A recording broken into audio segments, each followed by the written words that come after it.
sortir de nos studios pour aller du côté du Nord vaudois, hein, avec Stéphanie Cazarin en direct depuis Rance. Bonjour Stéphanie. Oui, bonjour Jérôme. Nous sommes effectivement à Rance, cette commune de 500 habitants du Nord vaudois, en compagnie d'un candidat vraiment très unique, Vincent Guillon. Vincent Guillon, vous êtes le premier municipal, enfin la première personne sourde en Suisse à avoir été élue dans un conseil municipal. Cette année, vous vous êtes représenté, parce que votre première élection c'était en juin 2020. Cette année, vous vous représentez et vous avez passé au premier tour avec 143 voix. Quel est votre sentiment?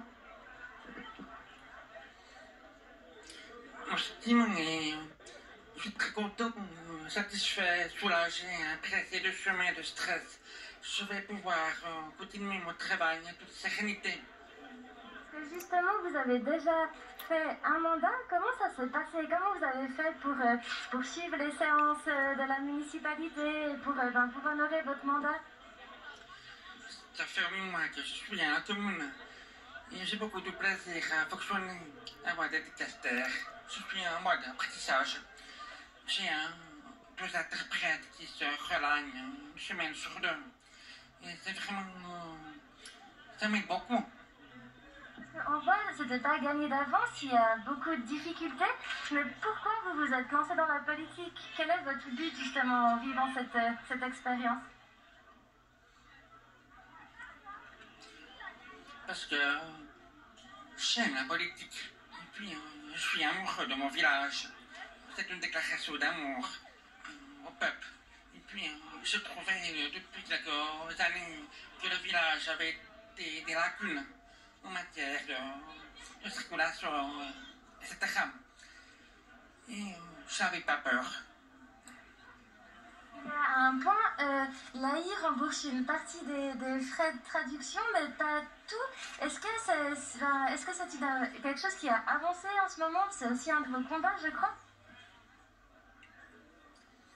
Alors,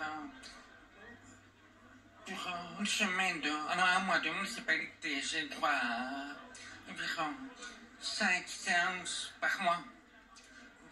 Malheureusement, avec mon salaire de municipal, j'ai droit qu'à une séance par mois payée par l'ANI. Je trouve ça injuste et je suis en train de me battre pour trouver un juste équilibre. Voilà. Justement, là, vous avez aussi plein de projets pour la suite. Quels sont vos projets en politique?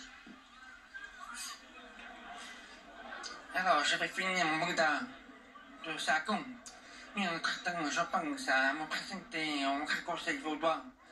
J'espère être prêt pour le jour. C'est quand même beau parce qu'on voit vous êtes lancé dans la première élection, c'était pas gagné, vous avez remporté, là vous repartez pour un 2e mandat. Qu'est-ce qui vous pousse à aller toujours plus loin justement?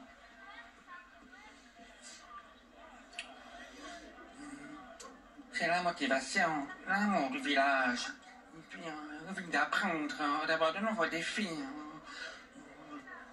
présider la vie, et puis aussi me battre au niveau politique. Je trouve que la démocratie, elle commence à s'effriter. Les injustices sociales, les injustices vers les sourds, les personnes à handicap, j'ai envie de me battre pour ça.